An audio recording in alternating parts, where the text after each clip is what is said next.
పితా పుత్ర పవిత్రాత్మ నామమున ఆమెన్.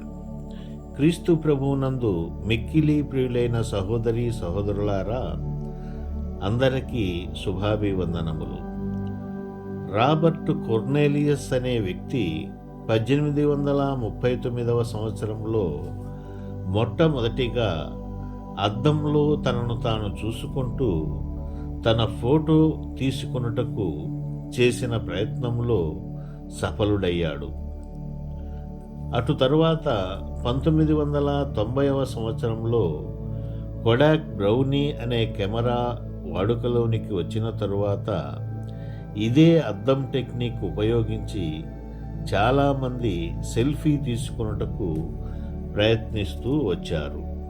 అయితే 2010 సంవత్సరంలో యాపిల్ ఐఫోన్ ఫోన్కు అమర్చబడిన ఫ్రంట్ కెమెరా ద్వారా తీయబడిన సెల్ఫీ ఫోటోలు వివిధ సోషల్ నెట్వర్క్లలో పోస్టు చేసుకునే అవకాశములు కల్పించుటను బట్టి ఈ సెల్ఫీ ట్రెండ్ అనేది వేగవంతంగా ప్రపంచమంతా వ్యాప్తి చెందినది.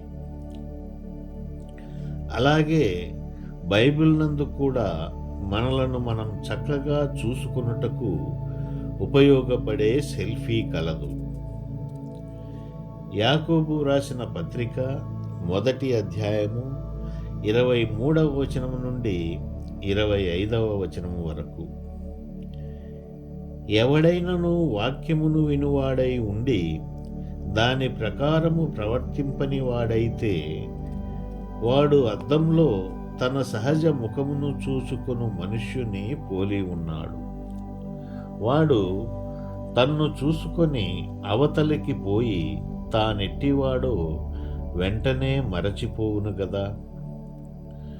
అయితే స్వాతంత్రమునిచ్చు సంపూర్ణమైన నియమములో తేరిచూచి నిలకడగా ఉండువాడెవడో వాడు విని మరచువాడు కాక క్రియను చేయువాడై ఉండి తన క్రియలో ధన్యుడగును. మనిషి కనిపెట్టిన సెల్ఫీ కేవలం పైరూపమును మాత్రమే చూపించగలదు. కానీ బైబిల్ సెల్ఫీ మాత్రము నీ హృదయాంతరంగ చిత్రమును తీస్తూ ఆ చిత్రం గురించి మనకు తెలియజేస్తూ మన లోపలి రూపమును చక్కగా మార్చుకొనుటకు ఉపయోగపడుతూ ఉన్నది. మొబైల్ కెమెరాతో తీసే సెల్ఫీ ద్వారా మన వెనుక గల ప్రమాదమును తెలుసుకోలేము. కానీ బైబిల్లో సెల్ఫీ మనకు సంభవింపబోయే ప్రమాదముల గురించి తెలియజేస్తూ ఆ ప్రమాదం నుండి తప్పింపబడుటకు ప్రయత్నం చేస్తుంది. అందరికీ ఉపయోగకరమైన బైబిల్ను మనం పఠించి ధ్యానించి మరియు మన జీవితాలలో అన్వయించుకొనుటను బైబిల్లో మన సెల్ఫీగా చెప్పుకోవచ్చు.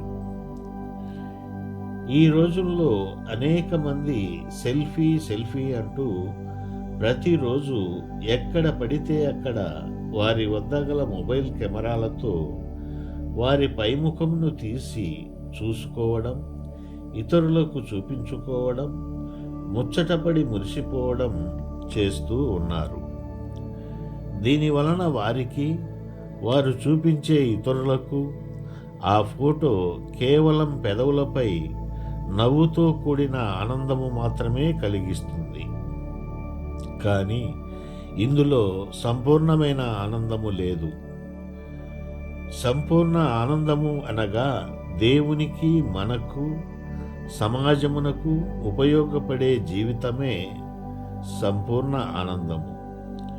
ఇటువంటి ఆనందం మనం ప్రతిరోజు ఎక్కడ కావాలంటే అక్కడ, ఎప్పుడు కావాలంటే అప్పుడు బైబిల్లో మన సెల్ఫీని మనం తీసుకున్నప్పుడు మనకే కాక సమాజంలో ఉన్న వారందరికీ మేలు కలుగుతుంది.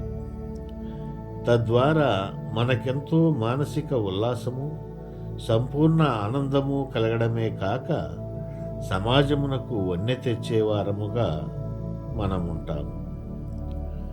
దేవుడు ఈ వివరణను దీవించునుగాక. ఆమెన్.